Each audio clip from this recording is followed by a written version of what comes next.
मुख्यमंत्री मनोहर लाल ने कुरुक्षेत्र जिला के अपने 3 दिवसीय जनसंवाद कार्यक्रम की श्रृंखला के दूसरे दिन की शुरुआत की है। मुख्यमंत्री मनोहर लाल महर्षि मार्कंडेश्वर मंदिर पहुंचे और भगवान शिव की पूजा अर्चना की। इसके बाद उन्होंने जनसंवाद कार्यक्रम की शुरुआत की। चंडीगढ़ में जननायक जनता पार्टी ने संगठन में बड़ा बदलाव किया है। जेजेपी ने अपनी नई कार्यकारिणी की घोषणा की है, जिसमें सरदार निशांत सिंह को एक बार फिर जेजेपी के प्रदेश अध्यक्ष की जिम्मेदारी सौंपी गई है। जेजेपी की नई कार्यकारिणी में 29 नेताओं को अहम जिम्मेदारी दी गई है। इस मौके पर जेजेपी ने अपनी नई कार्यकारिणी के साथ साथ 15 प्रकोष्ठों के प्रधान और प्रभारी को भी नियुक्त किया है। इस मौके पर हरियाणा के डिप्टी सीएम दुष्यंत चौटाला ने नई कार्यकारिणी में शामिल सभी नेताओं को बधाई दी।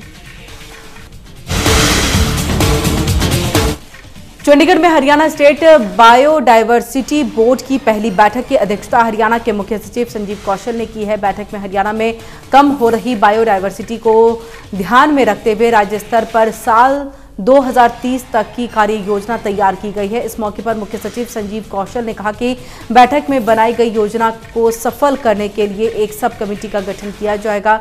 इस कमेटी में बायोडायवर्सिटी विशेषज्ञों को शामिल किया जाएगा और कमेटी प्रदेश स्तर पर बायोडायवर्सिटी से जुड़े आंकड़े इकट्ठा करने के साथ साथ इस पर बारीकी से अध्ययन करेगी।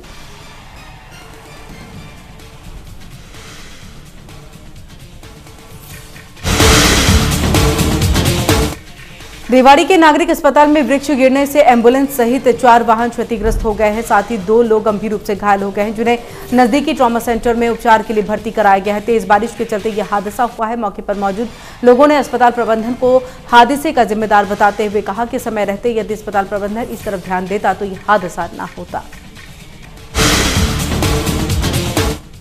हरियाणा के नूंह जिले में लोगों को लंबे समय से पीने के पानी की समस्या का सामना करना पड़ रहा है, जिसके चलते ग्रामीणों ने विभाग के अधिकारियों को शिकायत भी दर्ज कराई है और मदद की गुहार भी लगाई। मामले को संज्ञान में न लेने पर मंगलवार को ग्रामीणों ने स्वास्थ्य विभाग के बाहर प्रदर्शन कर नारेबाजी की।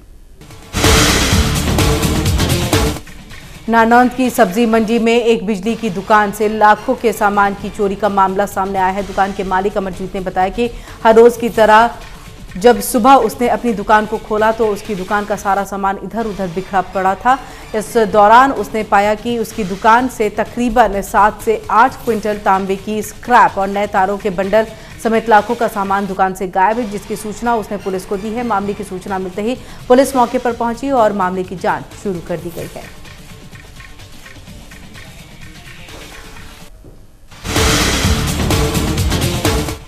फतेहाबाद में किसानों ने सरसों की खरीद न होने के विरोध में भट्टू मंडी के गेट पर प्रदर्शन किया है। इस मौके पर किसानों ने कहा कि मौसम की मार से परेशान किसानों की सरकार भी सुनवाई नहीं कर रही है। मंडियों में सरसों की खरीद बंद कर दी गई है, जिसकी वजह से किसान मंडी की सड़कों पर सरसों लेकर के बैठने को मजबूर हो गए हैं। किसानों को बेहद परेशानी का सामना करना पड़ रहा है। तो वहीं किसानों ने कहा कि सरसों की फसल जल्द ही नमी पकड़ती है और अगर बारिश आए तो उनकी फसलें खराब हो जाएंगी। इस मौके पर किसानों ने सरसों की खरीद जल्द शुरू करने की मांग की।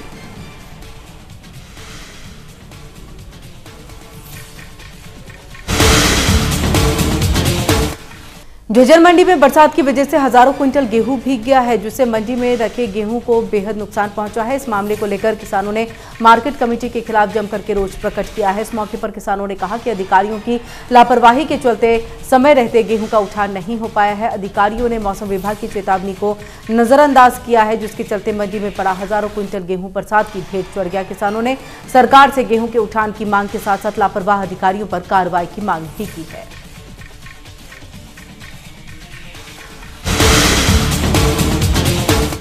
नारनौंद के पंचायत कार्यालय में परिवार पहचान पत्र में सुधार के लिए निःशुल्क कैंप लगाया गया है, जिसमें परिवार पहचान पत्र में आई त्रुटियों को ठीक किया जा रहा है। इस कैंप के संचालन के लिए नारनौंद शहर के सभी बीएलओ और सीएससी सेंटर संचालकों की ड्यूटी लगाई गई है। इस मौके पर बीएलओ उदय सिंह ने कहा है कि नारनौंद के पंचायत घर में लगाए गए इस कैंप के माध्यम से पहचान पत्र में आई त्रुटियों को ठीक किया गया, जिससे किसानों को सरकार की योजनाओं का लाभ उठाने में किसी तरह की कोई परेशानी न हो।